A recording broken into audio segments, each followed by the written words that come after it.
place in the town of Salem, Massachusetts, in the spring of 1692. We learn that before the events in the play actually take place, the town minister, Reverend Parris, caught a group of girls, including his niece Abigail, dancing in the woods. The girls actually were trying to practice witchcraft, and Abigail drank chicken blood as part of a charm to kill a woman named Elizabeth Proctor. Abigail had an affair with Elizabeth Proctor's husband, John, and she wants Elizabeth dead. But because they got caught, Abigail and the other girls worry that they're going to be punished for practicing witchcraft, so they start lying and accusing other people of being witches, to deflect blame from themselves. That's how the Salem witch trials start. Everyone they accuse gets arrested, and many of those people are executed. At the beginning of the play, Reverend Parris is sitting with his daughter, Betty, who's lying in bed unresponsive. Parris is afraid that she's bewitched, because he found her on the main road of the town, wandering around and trying to fly. He sent for a witchcraft expert, named Reverend Hale, and he's waiting for him to show up. The night before, he caught Betty, his niece Abigail, and their friends, Mercy, Mary, and Ruth, dancing in the forest. At least one of the girls was naked, they had a witch's cauldron, and Reverend Parris's slave from Barbados, Tituba, was speaking some kind of charm over the cauldron. What Parris doesn't know is that they really were trying to practice witchcraft. They tried to conjure the spirits of Ruth's dead baby sisters, they tried to fly, and they also drank chicken blood as part of a charm to kill Elizabeth Proctor. Now Parris is worried about Betty, but he's also afraid it will come out that the girls in his own house are practicing witchcraft. He knows it could ruin his reputation, and a lot of people in the town already dislike him. Several of these people are gathered downstairs in his house as he sits with Betty, but he doesn't want to go down to talk to them. Thomas Putnam and his wife, Anne, come in. They start pressuring Parris to acknowledge that there's witchcraft going on.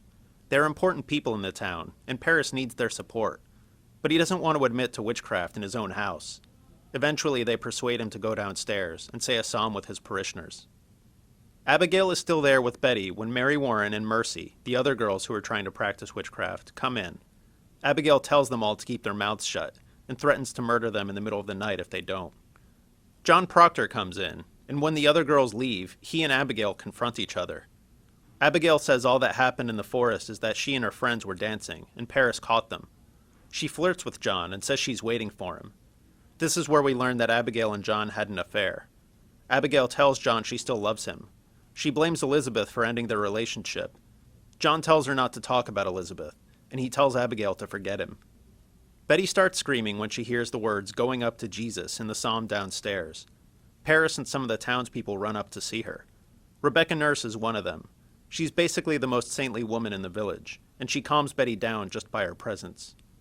The Putnams are still there, insisting it's witchcraft, and they get into an argument with John Proctor and with a farmer named Giles Corey, in which we see some of the tensions in the town, mostly about claims to property. Finally, Reverend Hale, the witchcraft expert, arrives. He starts questioning everybody, and the answers make Abigail look bad, so Abigail blames Tituba for everything. Reverend Hale brings Tituba in and accuses her of working for the devil. Tituba can tell she's going to be hanged if she tries to deny it, so she tells him what he wants to hear. She says the devil comes to her and tries to make her do things, like kill Reverend Parris. The Putnams start asking Tituba if she's seen anyone else working with the devil. They suggest some names of people they don't like. Tituba breaks down and starts naming a bunch of people. Then Abigail picks it up. She sees that if you just confess to witchcraft and start naming names, you'll be okay. If you deny it, they'll think you're trying to hide something. That's how the witchcraft panic in Salem starts. All the people they accuse get arrested. Act 2 takes place 8 days later at John Proctor's house. John and Elizabeth are trying to get along, but there's tension between them.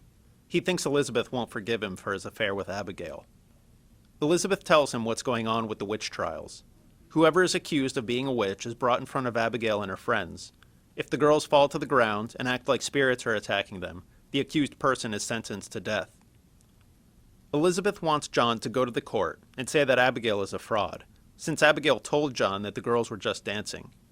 John knows he should do this, but he's worried the court won't believe him. He and Abigail were alone when they talked, so he can't prove what Abigail said. It's Abigail's word against his, and the court trusts Abigail now. Mary Warren comes in after a hard day in court, acting like spirits are attacking her. She says Elizabeth's name was mentioned in the court, but she stood up for Elizabeth. Elizabeth freaks out.